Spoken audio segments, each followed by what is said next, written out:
Listen, আমাদের না divorce হয়ে গেছে, ওকে?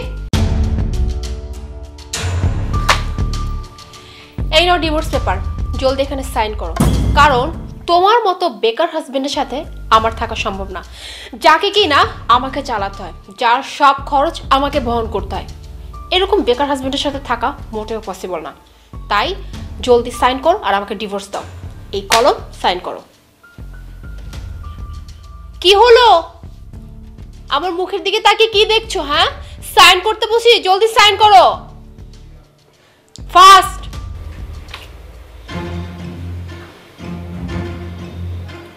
ফাস্ট।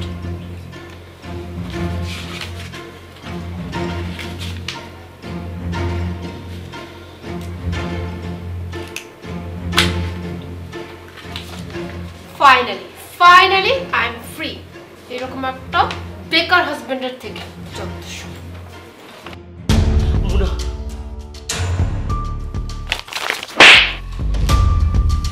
লিসেন, আমাদের না ডিভোর্স হয়ে গেছে, ওকে? সো আজকে থেকে না তুমি আমার হাজবেন্ড, না আমি তোমার ওয়াইফ। So no discussion. আসলেই তো তুমি ঠিক কথাই বলেছ।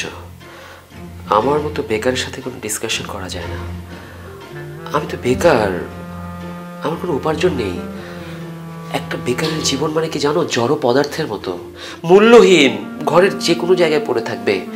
ঠিকই বলেছ, ভালোবাসা, আবেগ, স্নেহ, মায়া এগুলোর কোনো দাম নেই যদি না ছেলেটা বেকার থাকে। তো তো তোমাকে বেকার থাকতে বলেছে কে? হ্যাঁ, কে বলেছে যে তুমি বেকার থাকো? কি আয় রোজগার করতে পারো না, টাকা উপার্জন করতে পারো না? উপার্জন, কাজ, টাকা, অর্থ, সম্পদ সবটাই তো আসল। যাই হোক, সম্পর্কটা যেহেতু শেষই করে দিয়েছ, তোমাকে একটা কথা বলি। একটা বিষয় কিছুদিন যাবত আমি তোমাকে লুকিয়ে যাচ্ছিলাম। কি কথা?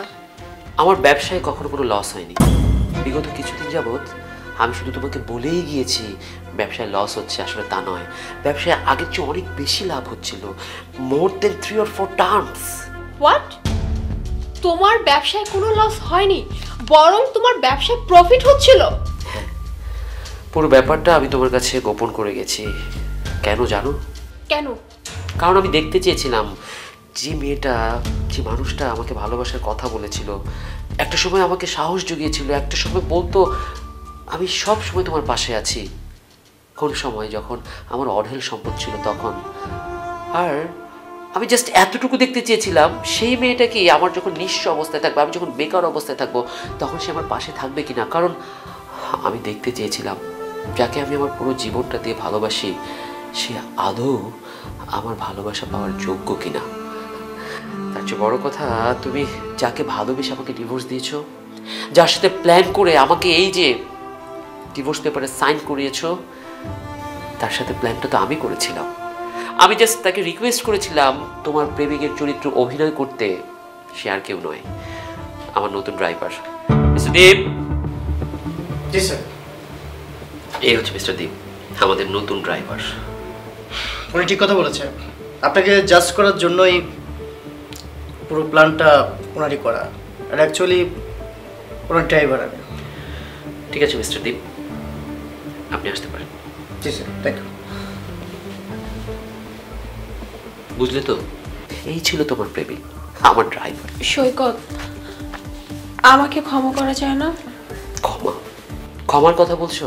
ক্ষমা কাকে করা যায় জানো? যার সাথে সম্পর্ক থাকে, কোনো বন্ধন থাকে, কোনো আত্মীয়তা থাকে। কিন্তু তোমার সাথে তো আমার কিচ্ছু নেই। তুমি আমার সাথে তোমার সব সম্পর্ক ছিঁড়ে ফেলেছো। যে সম্পর্কটাকে আমি মনে করেছিলাম অনেক মজবুত, সেই সম্পর্কটাকে তুমি নিজের হাতে ছিন্ন ভিন্ন করে ফেলেছো। তোমার সাথে আমার আর কোনো সম্পর্ক নেই। ক্ষমা তো, ক্ষমা অনেক দূরের ব্যাপার। একটা কথা কি জানো, আমরা ছেলেরা যখন উপার্জন করি না, তখন সেই উপার্জনে বাবা মা, স্ত্রী, সন্তান, আত্মীয় স্বজন সবার অধিকার থাকে। কিন্তু তোমরা মেয়েরা যখন উপার্জন করো, তোমাদের উপার্জনে শুধুমাত্র তোমার একার অধিকার থাকে। এটাই বাস্তবতা।